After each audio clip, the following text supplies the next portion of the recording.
Good morning and welcome to Frontiers of Knowledge segment of Dr. Lamba's Awakening Call.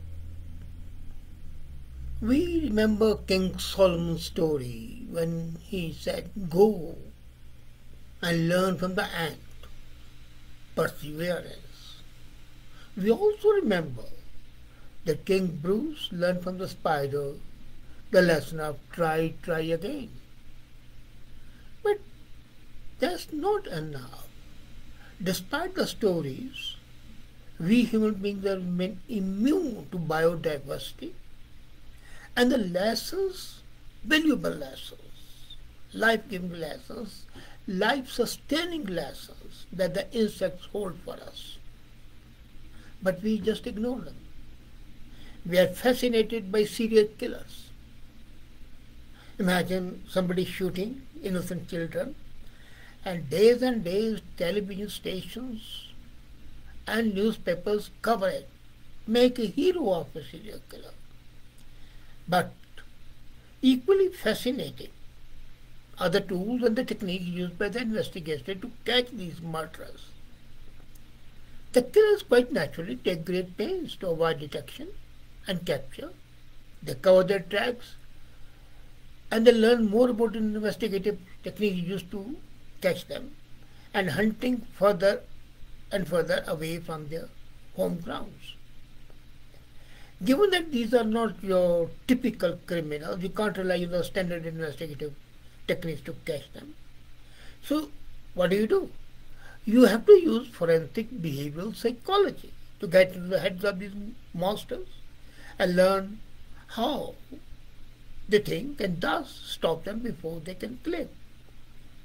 And do you know, we learned this lesson, human beings, investigative agencies, but majority of you may not be aware that the way of the forensic behavior technology and psychology we learn from bumblebees. You know, bumblebees are supposed to be the most bumbling, idiotic insects, and it's they who taught us how to investigate the behavioral aspect. You know, don't think that the criminals are using bumblebees like some insectable bloodhounds to track the suspect. No. But the investigators are using models of the bees, foraging behavior and applying them to the serial killer hunt. This is how it works. When the bees set out from their hives to find food, they choose an area close to hive, but not so close that the predators and the parasites can track them back to their hives. What they do is they create a buffer zone for their own safety. And that's what the serial killers also do.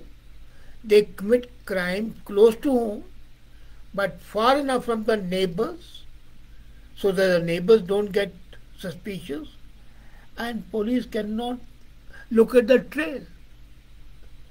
So the scientists begin to study bee behavior and the buffer zone technique, even going so far as to devise algorithms to understand and determine their movements. And these algorithms, once streamlined, were used to improve the geographical profiling techniques authorities used to track down serial offenders. I was in FBI office and I was amazed to learn this.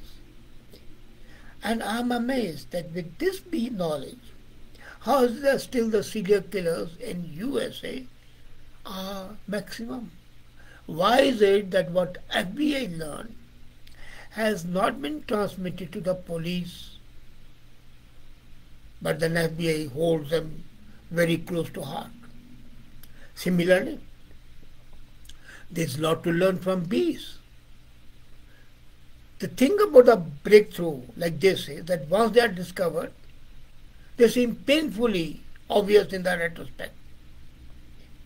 How many of us have entertained at random, possibly offbeat thoughts and then amended them because just some thought exercise? For example, I used to wonder when I was a kid, why the insects don't drown in the rain. Small insect, rain is falling and they don't drown. And then the rain drops and the hail, 3 times their size, 4 times their size, doesn't kill them. They are hit by the hail. They are hit by the raindrops. They are not hit.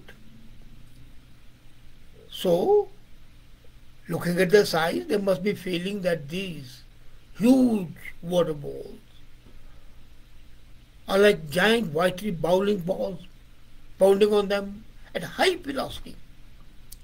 And yet, a fly, a mosquito, a butterfly survives that, and how? Not a single wing is destroyed, even what to say of killed. So what happens? We are aware that most insects avoid flying in the heavy rain.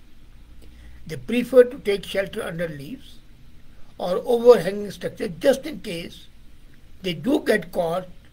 They have an inbuilt protection, these tiny, fragile creatures. Take butterflies. Now, when the scientists examined their wings under the impact of raindrop, they found that there are tiny, sharp bumps on those gossamer wings. And they shatter the impacting raindrops into very small pieces. So raindrop hits them and very small pieces are there, so they don't feel the pain. There's no impact. You can think of those bumps as tiny needles on which the balloons are falling and then breaking up. It doesn't just reduce the impact, but also reduces heat loss from the cold droplets of rain falling on the butterflies. Without this, the insect would be able to fly, but not as efficiently as before, and could become an easy prey. Now, if water repellent wings are cool, then wait till you know about the antibacterial wings. Cicadas and dragonflies, among other insects, possess wings that can actually kill bacteria by impaling them on the tiny nanopillar structures that act as spikes. The same like the butterfly wings do. So now what the scientists did, they learned from it. They applied this principle to the food packaging material, coming up with a wrapping that kills 70% of the bacteria on impact. So bacterial contamination was stopped, food spoilage was stopped. And now they are conducting experiments to coat the surface of medical devices so that they are sterile. You don't have to boil them, you don't have to sterilize them. Then locusts. We consider locusts as terrible, especially in India, Pakistan. The waves of the locusts come and destroy fields, cause famines. But there's a lot of things you can learn from locusts. They're feared by farmers for generations. They're voracious. They travel 130 kilometers in a day and staying in the air continuously for long periods. Some swarms of the locusts even cross oceans, with one particularly determined swarm flying all the way from West Africa to the Caribbean, a distance of 8,000 kilometers they travel. And all this time, their wings are beating furiously with no wear and tear. The resilient design for all our technological marvels we have been unable to achieve even till today. So the scientists are working on that. But this marvel of nature, wing of a locust, flying for 8,000 kilometers without any harm, if that can be translated into reality, imagine how safe and how comfortable your air flights would become. How do they manage it? If you take a look at the wings of locusts, I was reading it, you will see a network of ways that at first glance seem to serve no actual purpose. But these ways are secret to the locust success. For example, when a crack inevitably appears on the wing, it grows until it hits one of the wings and then acts as a crack barrier to hold the fisher in its tracks and prevent further damage. Now, the wings of the aircraft could have the same capability. Even if they are damaged, they will not be so fatal as they are today. But then, most of the people think that only mimicry is enough, like that comedian Javed Iqbal. They think that biomimicry and catching is the greatest lesson we can learn from the insect kingdom. No. As a matter of fact, to maintain complex societies in the environment, you have got to go to the school of insects. To achieve big things, you have really need to start thinking small. Can you do it? Of course you can. And that's what has been done. Today, according to one estimate, 2,000 inventions are based on our understanding of the insect behavior. And that is what is really, really amazing. Why is it that we cannot understand that? Is because we don't wish to. We think that the insects, by and large, are incapable of teaching us a lesson. And that's not that. As a matter of fact, if you look at yoga, and we are celebrating International Yoga Day nowadays,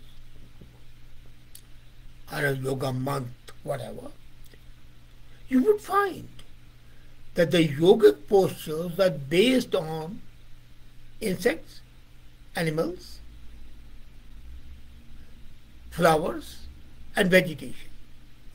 And that's what makes them more congenial to the human beings. Because the insects are by nature capable of understanding the real situation which the human beings can't understand, and they don't understand. Even our art, if you look at it, can be impacted by that. And I'm sometimes amazed. The phenomenologists transform the view and reduce the view of the consciousness. And we don't think like phenomenologists, but the phenomenologists, when they look at the world, they are able to reduce. Now, if you really want to understand how much you can learn from the insects, see movies like the Shutter Island and Total Recall. As a matter of fact, ever since Plato started telling stories about the people trapped in the caves, the philosophers have been pondering on the philosophy between and the relationship between all aspects of biodiversity. And that understanding, that capability is making us more advanced. The only thing is that we human beings have the capability to learn from the insects. But the insects do not have the capability to learn from us. So that makes us superior to them. Unfortunately, that is not translated into reality.